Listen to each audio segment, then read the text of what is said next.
Hey, what's up, guys? It's a Big K Experience and the Spilt Milk Show with the B. And today we're going to be talking about who suffers more from a breakup, men or women. Naked man bites dog. Oh yeah, Florida, meth, it's a thing.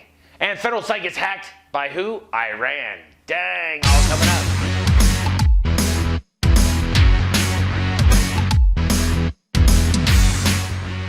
Yesterday I was out eating and working on some stuff for my meetings, and there's this dude that came in and he had an awesome cross tattoo, right?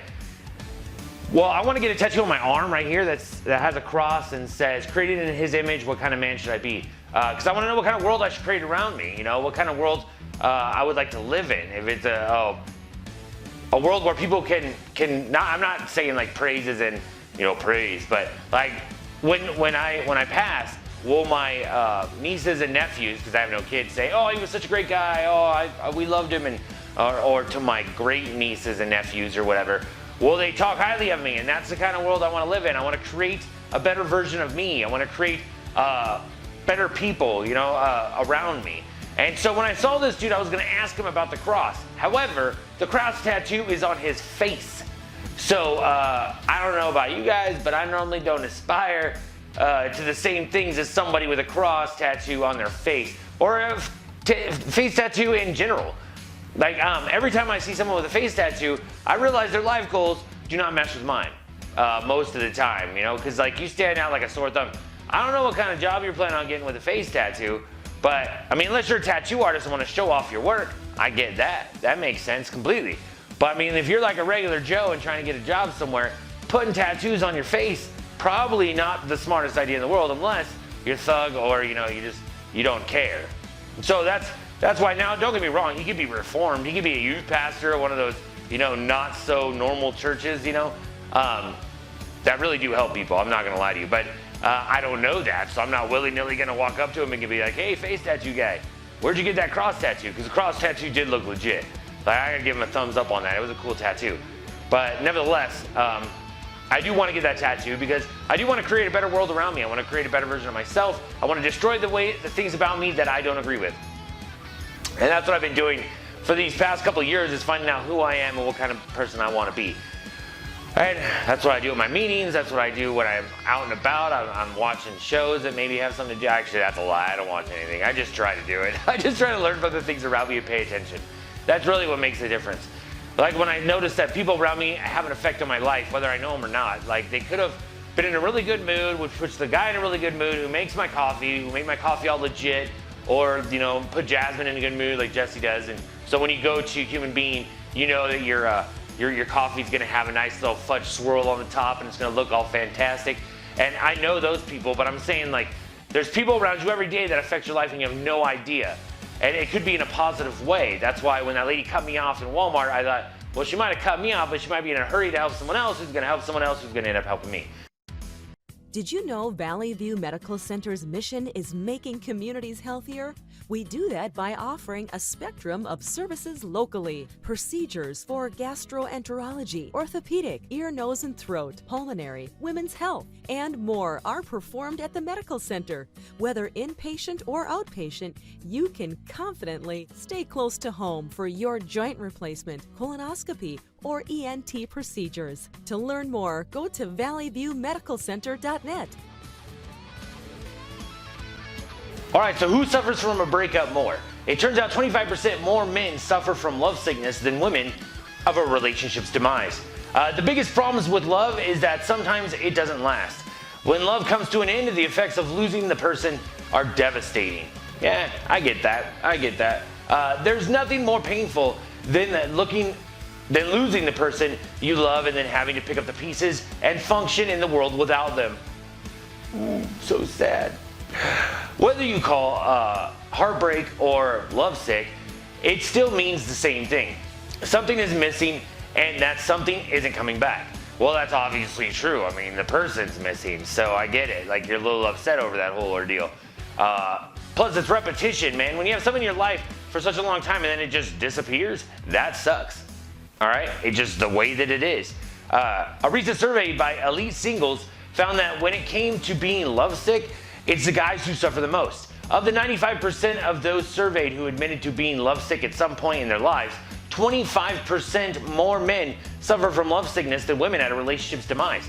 But why, they say? But why? Why do guys have such heartbreak? It seems like guys traditionally, at least in the movies and stuff, can float from woman to woman to woman, obviously trying to date as many women as they possibly can in a short amount of time. However, according to psychologist Dr. Wip Nibberick, the cause could be steeped in the fact that women are more often the one who break off the relationship, and men have a propensity to overestimate a woman's interest, meaning that they also get brushed off and suffer from unrequited love more often.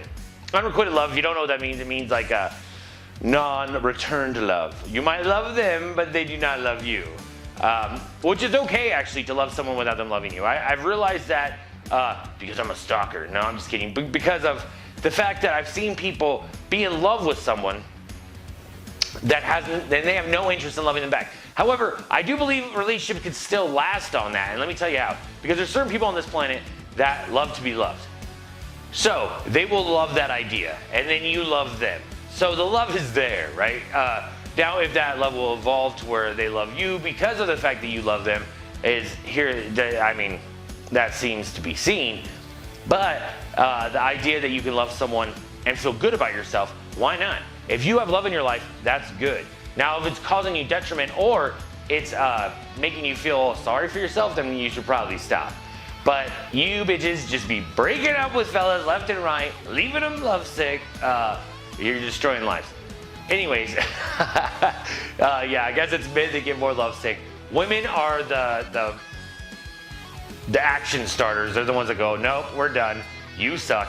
You did not love me enough during our relationship, so I'm no longer going to love you now. And that's really what I think it breaks down to. But obviously, I have different parts, so I don't really know what's going on in their heads because they're crazy.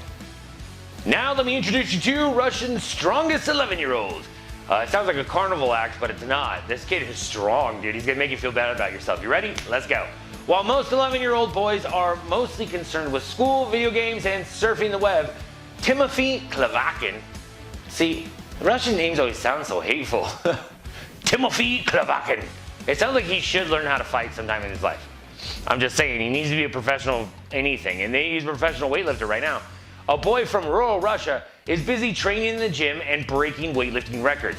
Timothy has been fascinated with weightlifting ever since he was 5 and watched his father train at a makeshift gym in their home village of Shalia in the Ural Mountains. Yeah, so that's my Russian lesson for the day. You ready? Noticing his boy's interest, Arseny Klavakin. Arseny is a guy's name? It's not the worst name in the world. I mean, like if I knew a girl named Arseny, that'd be kind of hot. I'm just saying. Sounds like a comic book character that burns things. Started training him despite his wife's protests over concerns that he was too young. He's 6 years old. He can walk, right? So let's make him lift stuff. And, get stuff out of the fridge and, whatever. Probably a better role model than I would be. At the age of 6, during a regional weightlifting competition, Timothy wowed judges by deadlifting a 120-pound barbell. 120 pounds. All right, at 6. That's crazy. He's been working hard ever since and is currently training to set a new record during the upcoming Russian Championship this spring by deadlifting 231 pounds. Are you hearing me? 231 pounds he's deadlifting. One of the most remarkable things about 11-year-old Timothy is that he understands that in order to fulfill his dream of becoming a champion, he must put in work and give up some of the things he likes. While other boys his age play, he trains in the gym at least 3 times a week and has given up sweets and savory dishes for an athletic diet. Does he really know that, or does his dad tell him that? Like his dad's all, look, you're so super smart, you're gonna give up sweets and savory things. You got me? Look at that intelligence. Someone doesn't want to get their ass whooped. But it's still true nonetheless, and he did it. So good for him. He's probably gonna be super healthy. Maybe. I don't know, building that much muscle in your bone structure that young, I don't know how you're going to grow up really. I don't know what your back's going to be like. I heard there's health concerns over that one kid that had the 6-pack, that was just like this weightlifting champion. Obviously not as good as this Russian kid, but still buff nonetheless. And he had all kinds of back problems and leg problems because his bones didn't get developed right because his muscles were too, taut. He had 2 taut muscles. I hope Timothy does not get taut muscles. The boy's mother, as well as some child development experts, are worried that the intense weight training may have adverse effects on his health, particularly his spine and knees. What? Did I just say that? Now I'm going to remind you guys, because I don't read these articles fully. I just get the gist of them and then tell you about them. So I'm like a doctor over here. But Arseny insists that he is always careful not to push his son too hard. How are you not pushing your son too hard? He's 11 years old and he's deadlifting 230 pounds. I'm pretty sure you cut off sweets and savory dishes. I don't think you're doing the right thing here. But I mean, your son's gonna feel great about himself. Look, he's already in the news. I'm sure he's gonna be like super buff though and be able to, he better go in the UFC. That's all I'm saying. I wanna see this kid in the UFC for sure. So it looks like Iran has struck again, but this time it's online. As the world awaits the country's military response to the killing of General Qasem Soleimani. I feel terrible saying that because he just died. Images of an Iranian flag and President Trump getting punched in the face appeared Sunday on a U.S. federal website. The image was accompanied by the words, hacked by Iran cybersecurity group hackers. I doubt Iran decided to do that. They're like, you know what'd be funny? If we put a picture of an American flag and Trump getting punched in the face on a federal website to piss off the Americans. That sounds legit. Well, I hope our hackers in this country that are supposed to be really good at it actually go after Iran just to prove a point. You know, just go hacking in our country willy-nilly. I get most of the time hackers are disestablishmentarianism and they believe in that. But, I mean, this is attacking your home group, you know? Like, this is where you live and they're fooling with our lifestyle. Here's the problem, if they fool too much with our lifestyle, you won't be able to have those computers and hacking equipment. Because I don't think people in Iran get to do whatever they want willy-nilly. I'm pretty sure they have strict rules. And I do not want those strict rules imposed on guys like this. Another message explicitly links the hack to Soleimani's death, saying in part that his work and path will not cease. And severe revenge awaits those criminals who have tainted their filthy hands with his blood. How dare you taint his filthy hands? I don't really know what's going on. Obviously, I need to be more on top of this news situation. But the hack site belonging to the Federal Depository Library Program, first off, gross. But secondly, it's a library program. That's the site they decided to hack. I guess it's probably the easiest to get to. Was quickly taken down, but U.S. authorities aren't saying who's behind the intrusion. We are aware the website of the Federal Depository Library Program was defaced with pro-Iranian, anti-U.S. messaging, says the cybersecurity arm of the Department of Homeland Security. At this time, there is no confirmation that this was the action of Iranian state-sponsored actors. So I'm assuming Iran probably didn't back that. They're probably like, you know what'd be funny? I already told you that. But I think that there would be a stand on where the president would be like, we're not putting a picture of an American flag and Trump getting punched in the face on the Depository Library Program website. Like, of all places. Like, don't be sissies. If you're gonna put some pictures like that, make sure it's like on the federal military program website. You know, like put it at us. The library thing, I don't even know if anybody goes on there. I mean, we probably all should, you know, educate ourselves a little bit. But I'll be honest, I didn't even know it existed. So I wouldn't really worry about that too much. Now, you really want to screw up, you know, the U.S. and piss us off, put it on the Google homepage. Try to hack it. Well, first off, you never be able to because Google has the power over everything. But, I mean, like, if you put it on a homepage that mattered, maybe that would make sense. But the Federal Depository Library Program, never experienced in my life. It's a Big K Experience, the Spilt Milk Show with the B. Thanks for watching.